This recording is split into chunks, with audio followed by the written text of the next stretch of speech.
It was so powerful that you gave up your marriage for it.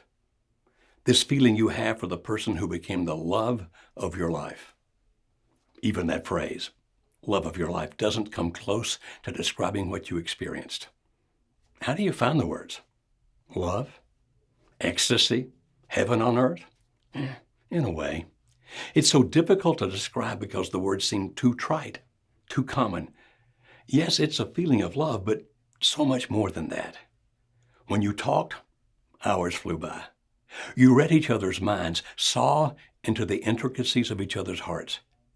When you were in each other's arms, time disappeared. You were transported into a different dimension, a different world. Passion? Yes, but more than that. It felt as if your very essence is intertwined. Your minds, hearts, and bodies responding immediately to each nuance of touch or even a look. You were two people losing themselves in each other. Just a thought about your lover did something to your mind, your body, your very soul. You repeatedly found yourself anticipating your future, a dream that you were convinced would come into existence in real life when the two of you could be together forever. You couldn't imagine ever having that emotional oneness with anyone else. Spending the remainder of your life with your lover was the one jewel worth trading everything in life for. So, you did. You had no doubt that you had found the person who completes you, fulfills you. You decided that you would pay whatever price, change whatever relationship, end whatever commitment, so that you could have a life with your partner. You ended your marriage, or maybe you're in the process of doing so. You didn't enjoy hurting your husband or wife. Maybe for a while you even tried stopping this new love so that you could somehow rescue your marriage. But eventually, you accepted that your happiness would come only by sharing your future with your lover. You figured how to make things work out, at least to some degree, with those who wanted you to stay in your marriage. You gave up friends who disapproved. You ceased doing things or going places where you felt you'd be judged. If you have kids, you probably decided that your happiness would make you a better parent and that they'd get over their hurt. Everything was shaping up. Not perfectly. You had some pains along the way, but you were moving toward where you wanted to be, with your lover. No matter what else, you'd be with your lover. Oh, I know. I'm hurting you with my description. I'm sorry for causing you pain by describing what you had, but that you lost. If you're watching this video because of the title, it is a given that your lover has left you. I know that hurt. I lived it as well. Hi, I'm Dr. Joe Beam. For me, it's been years, but as I prepared for this video, I allowed myself to once again feel a bit of what I felt then. I divorced my wife, told my children that I'd see them every other weekend and would always be a good father to them, and focused on one thing and one thing only: to be with her. The woman that had come into my life and opened my heart to all those emotions I've been describing.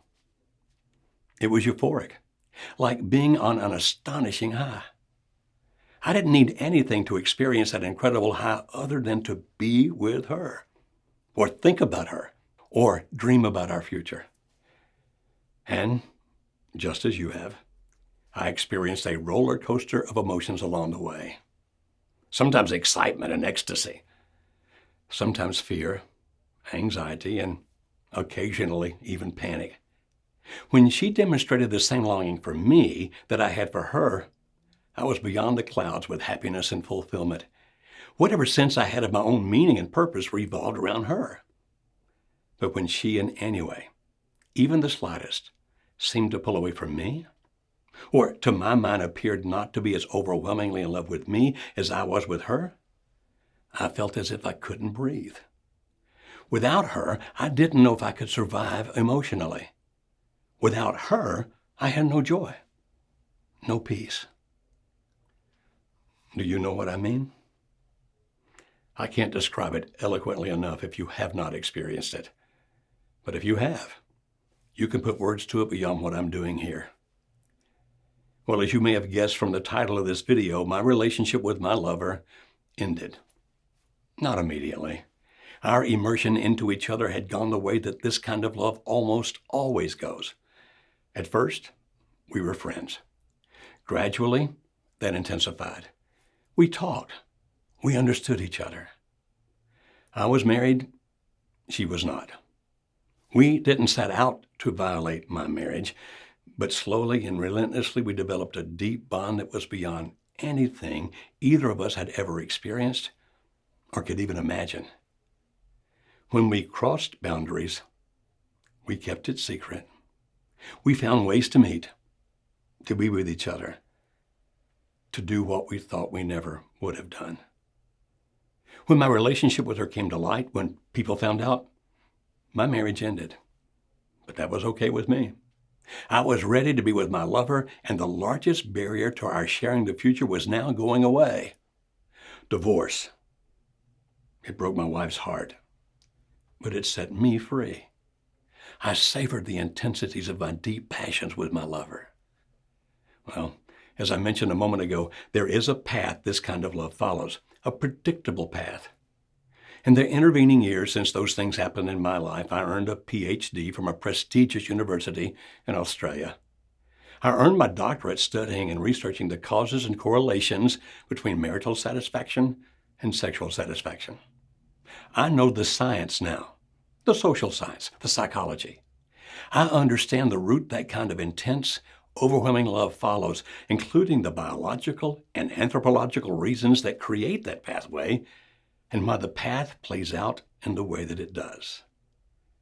But I didn't know any of that then. All I knew was that I hurt terribly because that incredible relationship came to an end. It didn't happen in a day.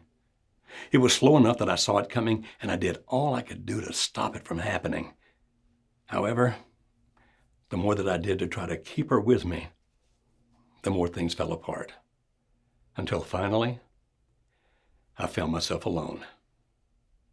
What about you? Are you there yet? Alone?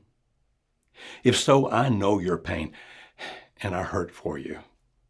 I'm so very sorry that you're going through this.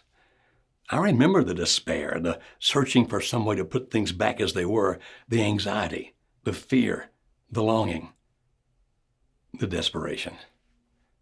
You feel that you can't function. All you can think about is your lover and your desire to recapture what you had. But your dream is now a nightmare. You gave up everything you needed to give up to acquire this one rare jewel, and now the jewel has moved beyond your grasp. You feel out of control, lost, miserable. Am I close to describing what you feel? If you're ready, or at least ready enough, to start thinking about life beyond this, please allow me to ask you a question. It's one that you should be asking yourself, but I can understand if you've been avoiding it. The question, what are you going to do now? You could try to find another lover, but you don't want another. You know that no one can take your lover's place, yet you so desperately want to feel those emotions again. Feel them in the depth of your heart, to the root of your soul. You could try to recreate that by starting a new relationship and pretending that it has within it what you just lost, but it won't. You know that it won't. You could try sleeping with as many people as possible, thinking that somehow in some way that will alleviate your pain, but you would find those short-term replacements a poor substitute. It won't be the same. You'd find yourself dreaming of your lover as you shared someone else's body, and that will not satisfy you. It won't make you happy. It can't heal your heart. So what do you do? Of course, it's your choice, but may I make a few suggestions? First, to find peace and inner healing, accept that your lover is never coming back. Yeah, I know, you know it's over, but there's a difference between knowing it's over and accepting that it's over. I also know that sometimes the signals from your former lover can be confusing. One day it appears to be over, and the next it looks like maybe your lover will come back. You'll want to believe that means the relationship isn't over, especially if your lover actually does come back into your life, even for a brief period of time. But if that happens, it is not because they truly want to reestablish what you had. Your lover, too, is a little lost. They may briefly come back into your life, or even into your bed. But as all of us who have already been through this can tell you, they are not there to reconnect. They're stumbling, trying to figure out what they want, who they are, what their future might be. There's a reason that they left you. Their weaving in and out of your life isn't going to change that reason. I've witnessed this with so many people that I've worked with over the last 25 years. If your former lover appears to be coming back, they'll be there just long enough to rekindle your hope, re-excite your dream. Then they'll leave again for the same reason they left the first time. They may do it once, they may do it a few times, but the end is always the same. The relationship will never again be what it was.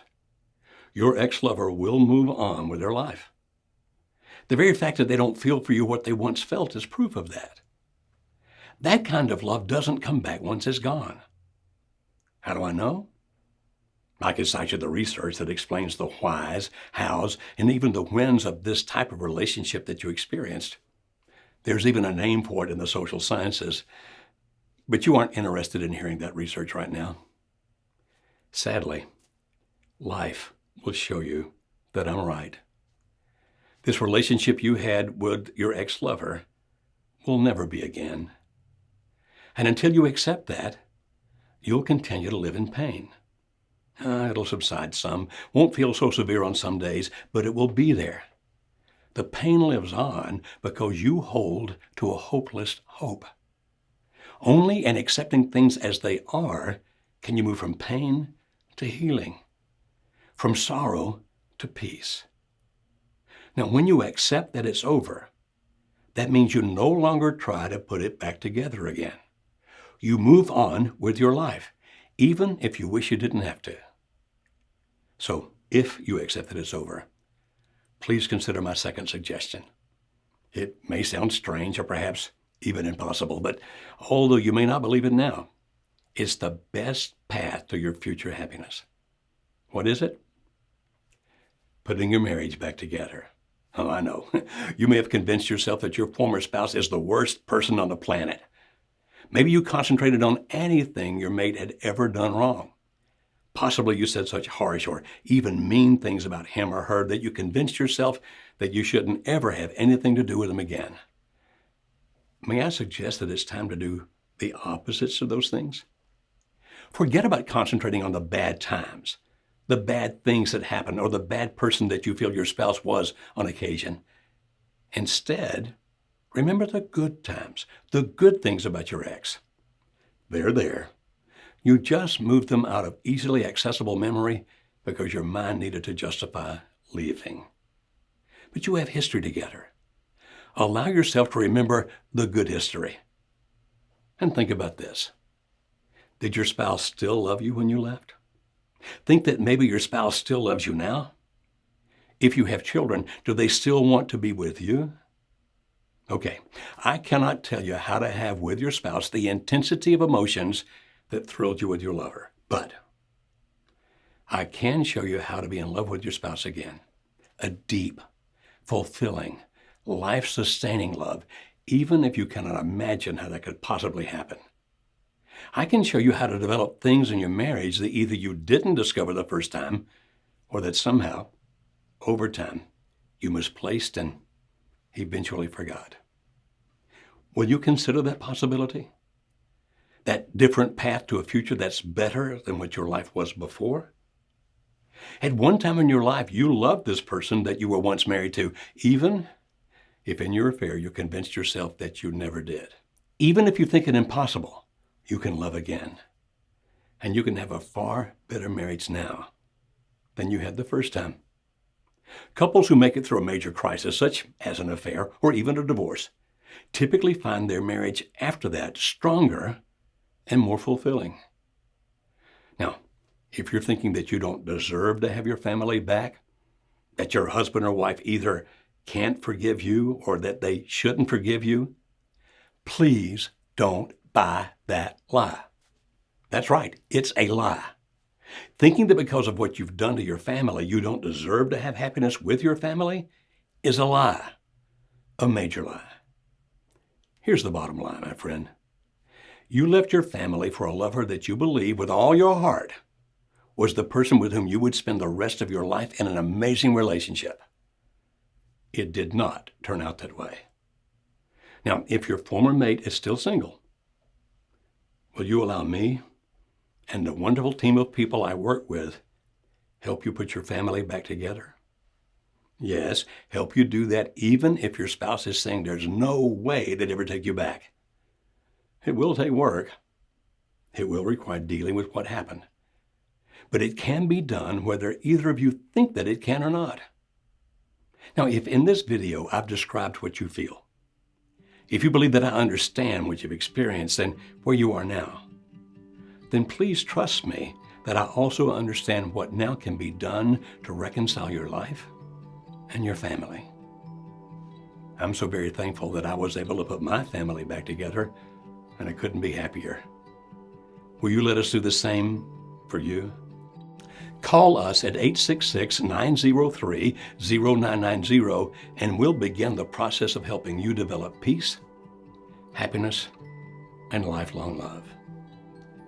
Don't live in pain any longer. Start the road to healing, to love with a love that will fulfill you the rest of your life. Call us now.